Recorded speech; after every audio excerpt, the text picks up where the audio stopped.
Sometimes I catch myself frustrated at how impatient our kids can be and how entitled they sometimes behave. But then I remember I'm the same way, at least to a degree. The world has made it just way too easy to get whatever we want instantly. So today I want to talk about how we are trying as a family to slow down, build patience, and raise kids who can handle life when it's not instant. Welcome to the Primal Shift podcast. And this episode was inspired by a podcast episode of Dr. Becky. She's a clinical psychologist focusing on parenting and children. And today on the way back from breakfast, my wife and I had our weekly breakfast date after dropping off the kids at their homeschooling group. And she played that episode for me. And that episode hit me hard because Dr. Becky shared a memory from her childhood, planning a movie night with friends. And it wasn't like today where you open Netflix and you're set in 10 seconds. Back in the days, it meant asking your parents to drive you to Blockbuster, waiting until they had time, driving there, and maybe discovering that the movie you wanted wasn't available anymore. That was very frustrating. But it trained something important: patience, effort, and the ability to deal with disappointment despite your best effort. But today those reps are gone. And so I paused the episode as soon as I heard that example, and I told my wife, "You realize what you've started, right? Because you might have just convinced me to cancel every streaming service we have," because I completely agree, and it's obviously just one of many examples. But that story hit me because I remembered those nights too, the anticipation, the drive, maybe the thought of, oh, we're going to have popcorn, on the way back to have them with the movie. And then more often than not, you go there, you arrive at Blockbuster or whatever, movie rental service you had in your respective country. For us, it wasn't Blockbuster, it was something else. And the movie wasn't there, and I was like, now I have to pick something else. I have to come up with an alternative. We have to interrupt this episode for an important message from your feet. They've had enough of being cramped into traditional shoes. Regular shoes can wreck your back, joints, and overall foot health by squeezing your toes and disconnecting you from the ground. That's why I switched to Beluva minimalist shoes, and the difference has been incredible. These shoes give me a perfect, natural connection to the ground whether I'm walking, sprinting, or lifting heavy. My back pain disappeared, my athletic performance has improved dramatically, and they're comfortable enough to wear all day. Plus, my toes are finally pointing in the direction they're supposed to. Check them out at peluva.com and use code KUMMER for 15% off. That's peluva.com. And now back to the episode. But that forced me to adapt, and to pick something else and still have a good night, and that cycle, waiting for something, working for it, and sometimes getting disappointed, built mental toughness without anyone calling it that. Because back then, patience was built into life. Today, we have the opposite. Everything is on demand, and you can see how that rewires us, both adults as well as children, more so children, I want to say, who have not experienced a different way of doing things like you and I maybe had when we were children. And research even backs this up. Studies have shown that when kids have the chance to practice waiting, not just being told to, they develop stronger emotional regulation and long-term resilience. And the same goes for frustration tolerance. Kids who are allowed to face small disappointments and recover from them handle bigger challenges later with more confidence. It's kind of like the whole idea of hormesis, what doesn't kill you make you stronger. A little bit of cold exposure, a little bit of hot exposure makes you more resilient and better at handling those situations. And the same goes for frustration and for disappointment as well.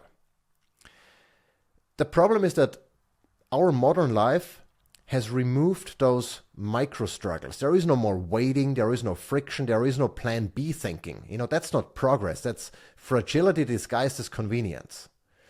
And I'm not saying all of this is someone who has nailed it. In fact, this has been a big area of growth for the Coomer family lately. My wife and I have been realizing that our kids, and honestly, we too, to a degree, have grown used to getting things fast. Want to watch something? Click. Need batteries? Amazon delivers them tomorrow. Hungry? Let's just run to the store real quick and get whatever we need that's missing for the dinner we want to prepare, And that realization has hit even harder now that we've decided to move to the country.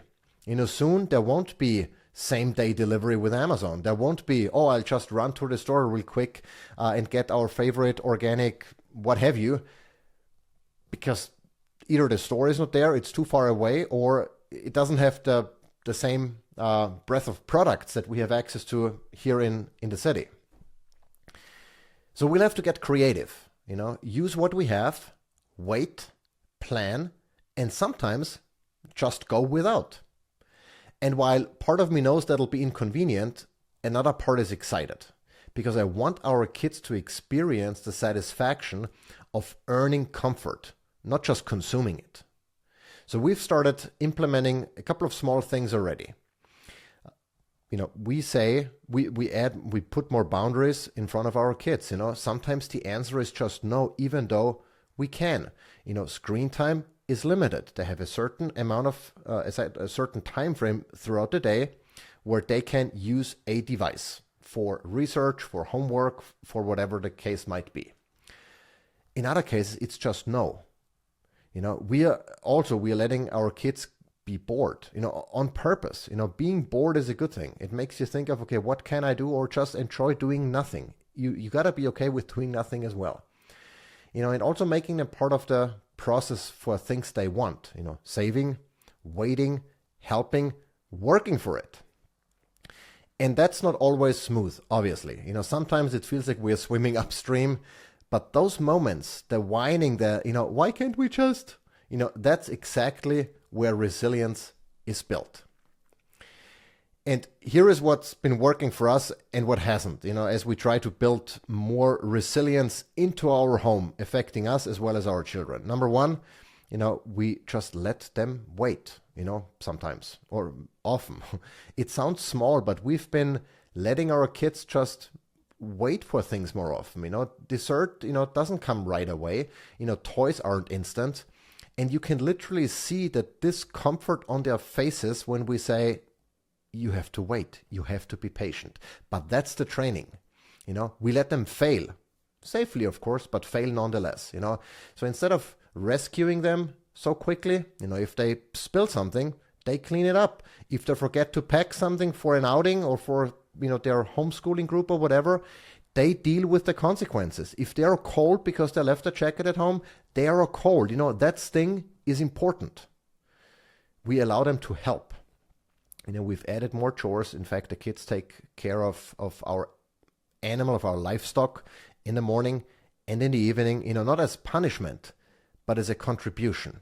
They need to contribute in the home with the animals, with many of the other things. Our daughter, she is 12 now, she washes her own clothes. I remember, that's one of the things where I think my mom was maybe a little bit too trying to make life easy for us, because she washed for us for a very long time and cooked for us. In our case, if the kids are hungry and it's not at a time when we had or my wife had planned on cooking, they have to cook for themselves. The other day, they had apparently not very much for breakfast. And at 3 p.m. or 2 p.m., they're like, I'm so hungry. And they cooked themselves steak with plantains, all by themselves, without any of our help or intervention. And they apparently can do it. And we let them do that. We encourage them. If you need something, if you want to have your clothes washed and it's not washing day for us, then you gotta do it yourself. And that turned into a routine where now our 12-year-old is washing all of her clothes by herself. We no longer wash her clothes. Well, I haven't anyway, but my wife doesn't do it either anymore, So allowing them to do those things, to take care of those chores, that builds a sense of competence and belonging. And honestly, it's been incredibly powerful for us. In that number 4, obviously, we try to model it ourselves. And this one is, we fail sometimes, but I realize that I've sometimes as impatient as my kids. And so it's important whether it's a web page not loading or, something that doesn't ship or got delayed in shipping or whatever, and I really need it. Usually it's something important like, for a review, for a blog, whatever, but it doesn't, at the end of it, doesn't really matter what the reason is. I catch myself getting frustrated. So I'm trying my best to model patience in real time. The problem here is that the world isn't going to slow down. I feel like it's been getting faster and faster and faster. So it's up to us as parents to create moments of friction intentionally, because friction is where growth happens. Because when we remove all obstacles, we remove all opportunities for learning and for growing and for building that muscle memory that ultimately leads to resilient kids. And Dr. Becky said something along the lines of, kids are not born with resilience. It has to be learned and built by experience. And that really stuck with me. And I sometimes, or in the past, I forgot, I got very easily agitated when, the kids like, oh, I don't want to eat this, or I don't want to eat that, or there's nothing to eat, or, I need a new toy because I'm so bored. And it just drove me incredibly nuts. And I couldn't help but think about, how entitled those kids are, our kids are. And there were cases where I told them that you guys have no idea what it means to be hungry. You have no idea what it means to have nothing. And the world we live in, with having access to highly nutritious food all the time, to way too many toys. I mean, again, everything is a relative argument. I think our kids, relatively speaking, have very few toys, but way more than what I would like. And, well, the bottom line here really is, I realized that how can I blame kids, our kids, for feeling entitled to what they've experienced all of their life? Of course, for them, everything feels normal. Why is it, why would it not be normal to have a fridge and a freezer full of food? Why is it not normal to have, variety of toys and access to, information all the time, and being able to order on Amazon or an Instacart and running to the store real quick if you need something? All of this is entirely normal for them. Why wouldn't it be? And I'm like, well, I can't really blame them for taking everything for granted, because that's the world we put them into and the environment we put them into. We set that up for them. We provided the framework that they live in. And so, of course, everything appears to be normal for them. They have not experienced anything else. So I'm like, okay, I can't really be mad with them, but it's really up to us now to peel back those layers and show and make them struggle and create friction and create situations where patience is required and where disappointment is just a natural part of life. It's up to us to create that environment, because if we don't, they'll grow up thinking everything that we have, everything that we do is entirely normal, and everything that, might be a little bit less is they can't deal with, because they've never had to. And that was a big learning process for me to really say, okay, I've experienced something else. I grew into this world here when I moved to the US and, began my career and everything. I earned a lot of the things that we have, and I was lucky at times.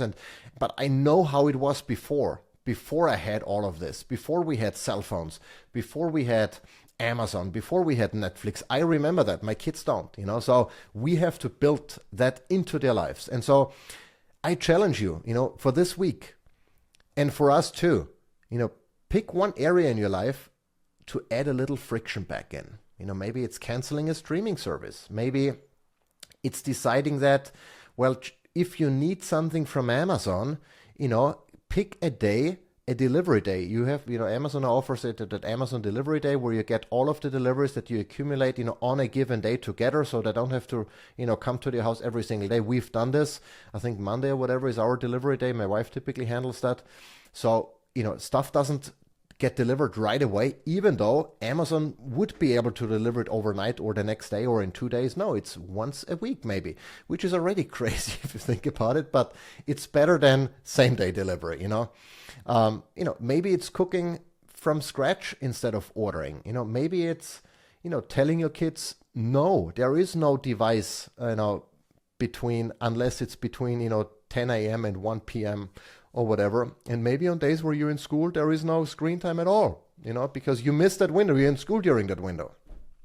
So try that out and let me know, send me maybe a TM or a DM or tag me on Instagram or something and let me know what happened. How does it work? How does it work out for you? And what are your tips? What have you experienced? What have you implemented? I'd really like to hear from you. And I'm going to leave a link to that episode from Dr. Becky in the description there as well. It's a super interesting, eye-opening episode that I completely agree with.